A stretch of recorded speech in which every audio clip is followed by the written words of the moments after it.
This video is all about finding fractions of amounts. So the first thing you need to make sure you understand is what a unit fraction is and what a non-unit fraction is. So right now, tell yourself what a unit fraction is and what a non-unit fraction is. If you can't remember, there's a video on it, so go back and watch that now. Don't carry on with this if you cannot tell me what those two words means. Brilliant. So you should have remembered that a unit fraction is a fraction where the numerator, the top number, is 1, because 1 is another word for a unit.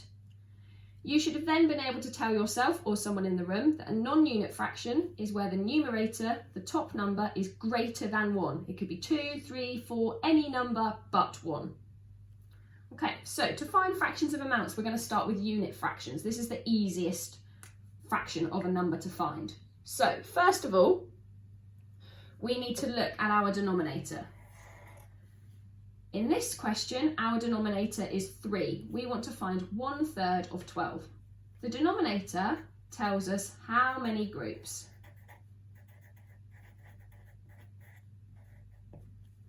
We want 3 groups. We've got 12 and we've got to split them into 3 groups. We're basically doing 12 divided by 3. So we can count up in our 3's to work that out. 3, 6, 9, 12, 4. Because it's a smaller number as well, you could have drawn it out. So you could draw 3 groups and you could share 12 between them. 1, 2, 3, 4, 5, 6, 7, 8, 9, 10, 11, 12, 4. So your answer to what is 1/3 of 12 is 4.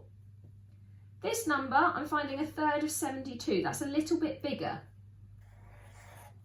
1/3, that's telling me how many groups, and it's telling me again that there's 3 groups. So I'm basically doing 72 divided by 3. Now to do this, we can use the bus stop method. If you can't remember how to use the bus stop method, again, pause this video now, go and watch my video on bus stop method, and then come back and carry on with this later.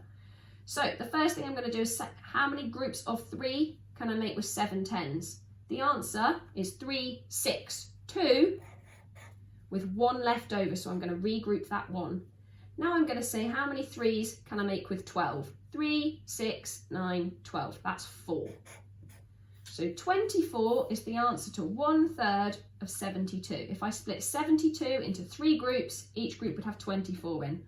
I would not try and draw that out, it will take you forever.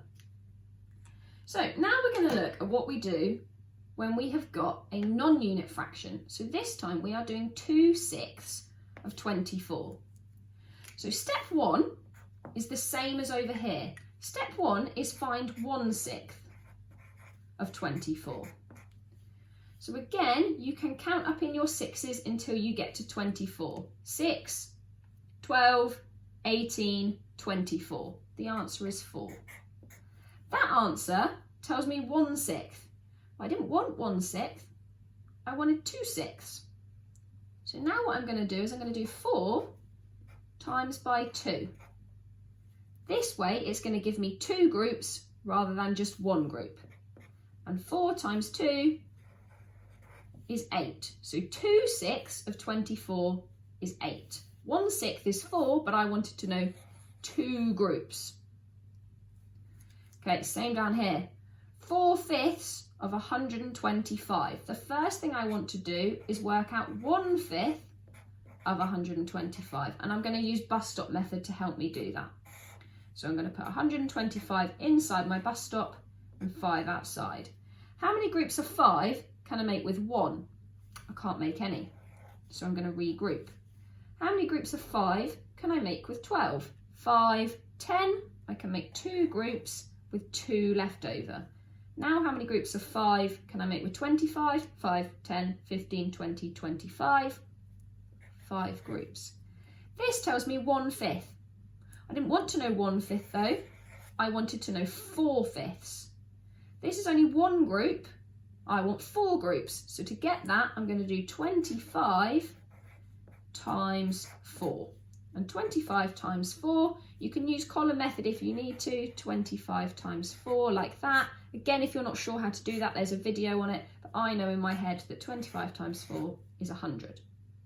Okay, so the rule for unit fractions is look at the denominator divide it by the denominator. The rule for non-unit fractions is look at the denominator, divide it by the denominator, then look at the numerator and times it by the numerator. And that's all you need to know.